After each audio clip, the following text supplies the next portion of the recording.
ॐ अस्य श्री शत्रुसंहारकस्य सुब्रह्मण्यमहामन्त्रस्य सनत्कुमार ऋषिः गायत्री छन्दः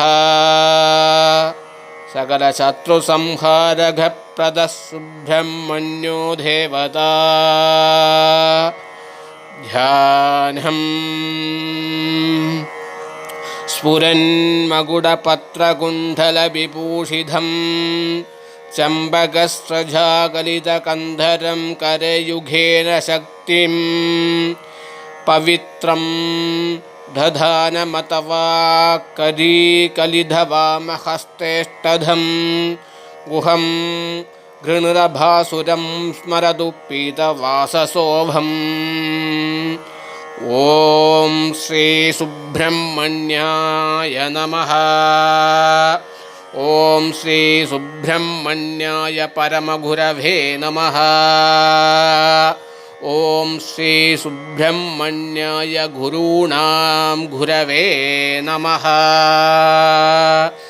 सिन्दूरारुणकान्तिमिन्दुवदनां केयूरहारादिभिः दिव्यैराभरणैर्विभूषिततनुं देवादिदुःखप्रदम् अम्बोजाभयशक्तिकुक्कुटधरं रक्ताङ्गराधां शुभं सुब्रह्मण्यमुपास्महे प्रणमतां भीतिप्रणाशोद्यतम्। ॐ श्री वषद्भुवे नमः। ॐ श्री वषद्भुवे नमः। ॐ श्री वषद्भुवे नमः। ॐ सनत्कुमाराय नमः। ॐ स्कन्धाय नमः। ॐ इन्द्राय नमः। ॐ विशाखाय नमः। ॐ षष्ठये नमः। ॐ षण्मुखाय नमः।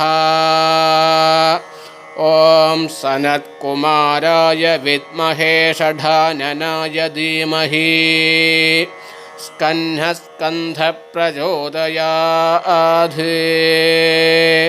ॐ सनत्कुमाराय विद्महे षडाननाय धीमहि स्कन्धप्रचोदयात्।